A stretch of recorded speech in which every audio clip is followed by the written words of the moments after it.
Hola, culés. Nadie en la liga esperaba que uno de los movimientos más delicados del mercado pudiera cocinarse en silencio, con sonrisas educadas en el palco y llamadas cruzadas entre viejos conocidos mientras todos miraban solo a los fichajes ofensivos y a los números del Camp Nou. Pero te lo digo directo, culé. Hay conversaciones, hay sondeos, hay escenarios que empiezan a repetirse demasiado alrededor de los mismos nombres. Y si no los entendemos a fondo ahora, corremos el riesgo de despertarnos un día y descubrir que la estructura defensiva de este Barça puede estar en el centro de una jugada interna dentro de la propia liga. Soy yo contigo en Noticias Barca hoy, hablándote en confianza, como uno más de la grada, para explicarte qué hay detrás de este ruido creciente que conecta a Matteo Alemany, al Atlético de Madrid y a dos defensores que han sido pieza importante en la reconstrucción blaugrana reciente. Lo primero que quiero dejar claro es que aquí no vas a escuchar teatro barato ni titulares vacíos. Vamos a ordenar la información, cruzarla con el contexto deportivo y económico del club y solo entonces entender por qué se habla de ellos, qué tiene de real, qué tiene de estratégico y qué puede significar para el futuro inmediato del Barça. Porque cuando una estructura como la del Atleti incorpora a un director que conoce por dentro el vestuario, la mentalidad y las cláusulas del Barça, y al poco tiempo empiezan a aparecer filtraciones sobre movimientos dirigidos exactamente a nuestra zona más sensible, no es casualidad. Es señal de que el mercado ha olido una ventana de oportunidad. Y esa ventana, hoy, pasa por nombres como Jules Koundé y Andreas Christensen, futbolistas que representan dos perfiles distintos pero una misma idea: solidez de alto nivel, experiencia competitiva, conocimiento de la liga y capacidad de llegar a un proyecto ya armado sin necesidad de adaptación larga. Eso, para un club como el Atlético, que busca reforzar su defensa con piezas contrastadas y asumibles en términos salariales, es oro. Y para un Barça que sigue equilibrando ambición deportiva con realidad financiera, es tentación y riesgo al mismo tiempo. Cuando miramos la fotografía completa, entendemos por qué este tema no es simplemente un invento aislado. El Barça ha dado pasos importantes para estabilizar sus cuentas, ha ajustado salarios y ha empezado a planificar mercados con algo más de lógica que de urgencia. Pero sigue en un entorno donde cada gran contrato debe estar justificado por rendimiento, salud física y encaje a medio plazo. Christensen entra en esa ecuación como un caso particular. Central con jerarquía, silencioso, fiable en la salida, respetado en el vestuario pero con un historial de molestias físicas que obliga a pensar dos veces antes de comprometerse con una renovación pesada. Es precisamente ese punto el que hace que desde fuera se perciba un ángulo de ataque. Un jugador de alto nivel, posible coste reducido si se acerca al final de su contrato, y un director en el Atlético que fue clave en traerlo al Barça, que conoce su perfil, su entorno y su situación. No es casual que los primeros reportes lo señalen como objetivo prioritario. Es el típico movimiento que encaja con la lógica colchonera: poco riesgo, experiencia inmediata y conocimiento del contexto español. Con Koundé el tablero es distinto: más joven, más versátil, con valor de mercado alto, titular en varios contextos tácticos, capaz de jugar como central o lateral derecho. Sacarlo del Barça no sería un golpe sencillo ni barato, y por eso cualquier escenario que lo involucre implica cifras serias o contrapartidas de peso.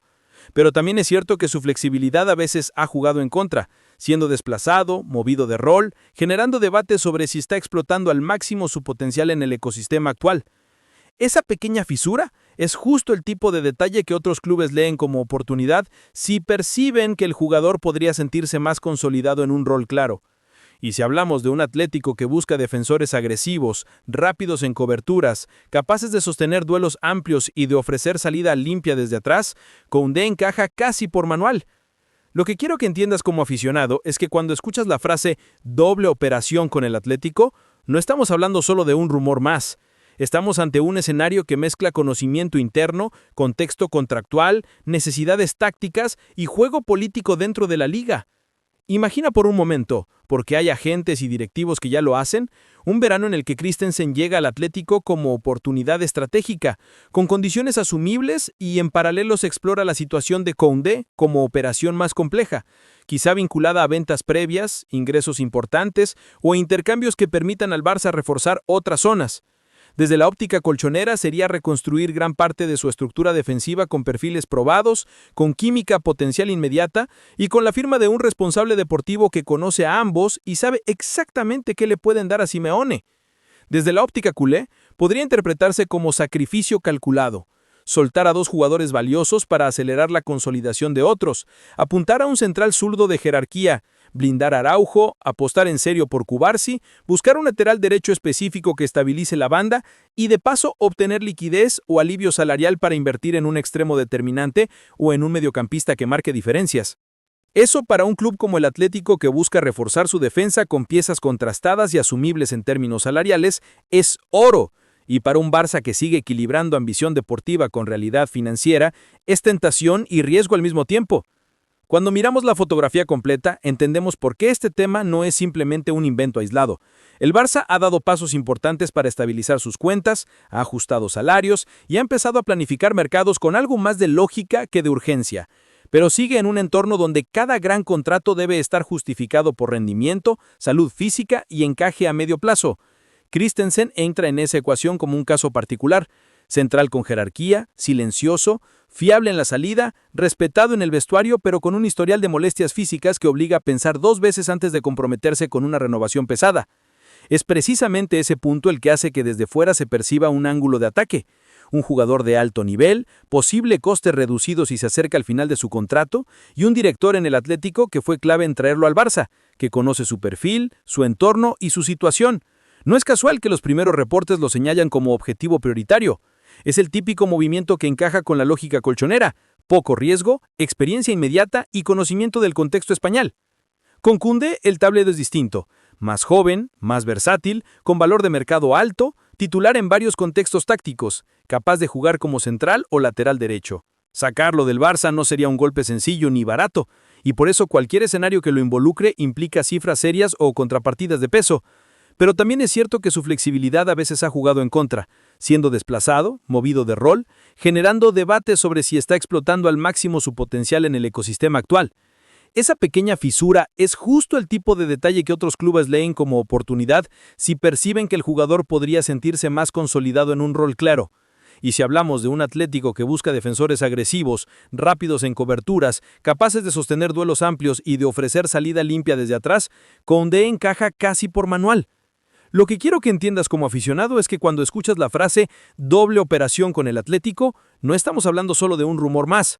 Estamos ante un escenario que mezcla conocimiento interno, contexto contractual, necesidades tácticas y juego político dentro de la liga. Imagina por un momento, porque hay agentes y directivos que ya lo hacen, un verano en el que Christensen llega al Atlético como oportunidad estratégica, con condiciones asumibles, y en paralelo se explora la situación de Koundé como operación más compleja, quizá vinculada a ventas previas, ingresos importantes o intercambios que permitan al Barça reforzar otras zonas. Desde la óptica colchonera sería reconstruir gran parte de su estructura defensiva con perfiles probados, con química potencial inmediata y con la firma de un responsable deportivo que conocen ambos y sabe exactamente qué le pueden dar a Simeone. Desde la óptica culé podría interpretarse como sacrificio calculado: soltar a dos jugadores valiosos para acelerar la consolidación de otros, apuntar a un central zurdo de jerarquía, blindar a Araujo, apostar en serio por Cubarsí, buscar un lateral derecho específico que estabilice la banda y de paso obtener liquidez o alivio salarial para invertir en un extremo determinante o en un mediocampista que marque diferencias. No es un camino obligado ni inevitable, pero es un mapa que está sobre la mesa de conversaciones de alto nivel. Y por eso te lo explico con calma aquí, sin dramatizar pero sin minimizar. Y aquí viene el punto clave que tú y yo tenemos que evaluar juntos. ¿Hasta qué punto tiene sentido, deportiva y emocionalmente, ver a Christensen y Koundé en el Metropolitano con la camiseta del Atlético, enfrentando al Barça y liderando la defensa de un rival directo? Desde el lado puramente táctico, perderías experiencia, perderías profundidad y perderías perfiles que te han dado noches de seguridad. Pero si la dirección deportiva actúa con visión, podrías transformar esa salida en una reconfiguración inteligente, consolidar a Araujo como líder absoluto, dar continuidad a Cubarsí con una ruta clara hacia la titularidad, incorporar un central con salida de balón top adaptado al modelo de juego, sumar un lateral derecho específico que libere definitivamente ese carril y reforzar líneas donde hoy el Barça necesita un salto evidente. Además, es innegable que el hecho de que el Atlético sea el destino señalado aumenta el peso emocional del debate. No es lo mismo vender a un central a otra liga que verlo cada temporada como rival directo en enfrentamientos que muchas veces deciden títulos o plazas europeas. Ahí entra tu sensibilidad como culé. Aceptar una operación que pueda tener lógica numérica y estructural, pero que exige una narrativa muy sólida desde el club para no sentirse como un regalo a un competidor directo. Te hablo sin rodeos. A día de hoy no hay ningún comunicado oficial anunciando que Jules Koundé y Andreas Christensen firmarán por el Atlético de Madrid. No hay acuerdo cerrado, no hay foto filtrada con contrato en la mano. Lo que sí hay, y es suficiente para que lo tratemos con seriedad aquí en Noticias Barca hoy, es una convergencia de factores muy concreta. Un Mateu Alemany con poder real en el Metropolitano y conocimiento profundo de la plantilla blaugrana. Un Atlético necesitado de jerarquía atrás, un Barça obligado a priorizar cada euro y cada ficha. Y un mercado que premia los movimientos oportunistas cuando detecta mínimas rendijas contractuales, físicas o de rol. Por eso te planteo el escenario completo y no solo el titular llamativo. Como aficionado exigente, tienes derecho a saber qué podría significar este tipo de doble operación en términos de proyecto. ¿Sería una traición al camino defensivo que se estaba construyendo o una apuesta pragmática para ordenar cuentas, rejuvenecer estructuras y reforzar zonas más decisivas? ¿Sería reforzar a un rival directo sin